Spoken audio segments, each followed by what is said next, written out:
We've had our fun today so far, trying to remember our fire safety acronyms, PASS and RACE, but it's time to get a little bit more serious, specifically in terms of how to evacuate our Parsons healthcare building. First, remember if there's smoke coming from one room in your wing, then you must evacuate that entire wing.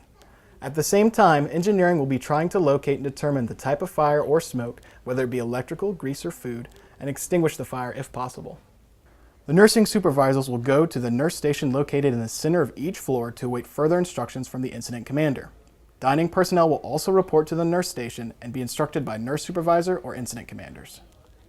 Once the smoke doors close for each wing, no one is allowed to enter through the lobby and into the wing that is involved unless instructed by a nurse supervisor, incident commander, or security personnel. Also be aware of the fact that the mag locks on all doors leading to the stairwells on the second floor of Parsons Healthcare Center will disengage, leaving them vulnerable to elopement of residents. Dining personnel on the second floor of Parsons Healthcare Center will stand in front of each door leading to the staircase unless fire or smoke is too intense for them to stay, or until the nurse supervisor or incident commander directs them to evacuate. Remember, the order of evacuation is as follows. Number 1. Any person who's ambulatory, which is people who can walk on their own, including family members or visitors of residents, will be evacuated first. This may become difficult if a family member wants to take a resident with them. You must explain to them that we have a procedure to follow and that they must leave without the resident. Number 2, anyone needing assistance, they walk with a walker or in a wheelchair, will be evacuated second. Number 3, anyone who is bedridden will be evacuated last, using a number of means such as the one-man carry, two-man carry, or blankets. The beds will remain in place and not evacuated with the resident who is bedridden. Westminster Canterbury shelters in place, which means we will evacuate to a nearby wing or section of a building.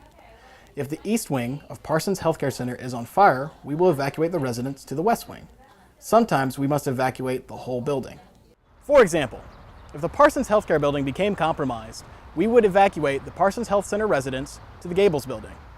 During this time, one nursing staff member must remain with those residents and perform a head count to make sure that all the residents are accounted for. The fire department will make the ultimate determination whether or not the building can be safely entered once again and occupied. Westminster Canterbury administration will make arrangements in the event that the building becomes uninhabitable. In summation, try and remember your acronyms PASS and RACE, as well as the evacuation order, and always remember to shelter in place. If you have questions, please contact security at extension 1111. Thank you, and please always be safe.